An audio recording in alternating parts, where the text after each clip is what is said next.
નમસ્કાર દોસ્તો, સ્વાગત છે આપ સર્વનું તમારી પોતાની YouTube channel ocean coaching classes પર।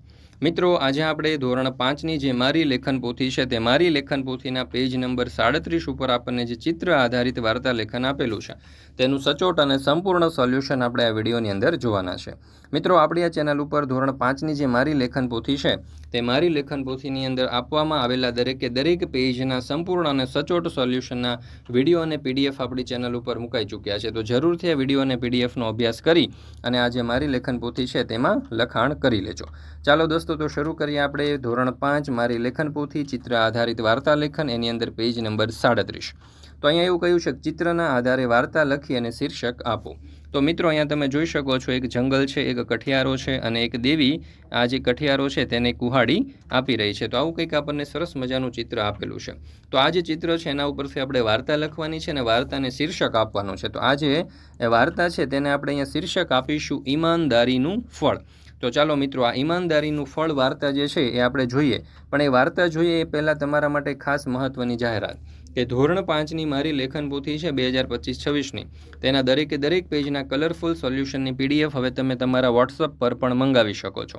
અને વોટ્સઅપ પર પીડીએફ મંગાવવા માટે આજે જ સંપર્ક કરો 7046222254 નંબર ઉપર, અથવા તો આપણી એપ્લિકેશનનું નામ છે ઓશન કોચિંગ ક્લાસીસ। આ એપ્લિકેશન ડાઉનલોડ કરી અહીંયાથી પણ તમે આ સોલ્યુશનની પીડીએફ મેળવી શકો છો। તો અવશ્ય વિદ્યાર્થી મિત્રો આ જે પીડીએફ છે તે મેળવી લેજો, જેથી કરીને તમે આ જે લેખન પોથી છે તેનો સારામાં સારો અભ્યાસ કરી શકો।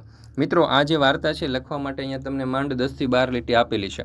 તો આપણે 10 થી 12 લીટીમાં જ આ વાર્તા ટૂંકમાં લખેલી છે, જેથી કરીને તમે ખૂબ જ સરળતાથી આ વાર્તા લખી શકો। જુઓ, એક ગામમાં એક ગરીબ કઠિયારો રહેતો હતો। તે દરરોજ જંગલમાં લાકડા કાપવા જતો। એક દિવસ તેની કુહાડી નદીમાં પડી ગઈ। દુઃખી થઈને તેણે ભગવાનને પ્રાર્થના કરી। તેના ભક્તિથી પ્રસન્ન થઈને દેવી પ્રગટ થઈ। તેણે પહેલાં સોનાની કુહાડી બતાવી, પરંતુ કઠિયારાએ કહ્યું, આ મારી નથી। પછી દેવીએ ચાંદીની કુહાડી આપી, તો પણ કઠિયારાએ નકારી। અંતે દેવીએ લોખંડની જૂની કુહાડી આપી, તો કઠિયારાએ ખુશ થઈને કહ્યું કે હા, આ મારી છે। તો દેવી તેની સચ્ચાઈથી પ્રસન્ન થઈ અને તેને ત્રણેય કુહાડીઓ ભેટમાં આપી દીધી।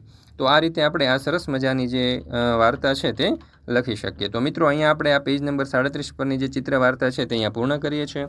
ફરી મળીશું મિત્રો આપણે ધોરણ 3 થી 12ની ધોરણ 5ની જે મારી લેખન પોથી છે તેના પેજ નંબર 38 ઉપર આપણને જે ચિત્ર વાર્તા આપેલી છે તેના સંપૂર્ણ અને સચોટ સોલ્યુશન સાથે।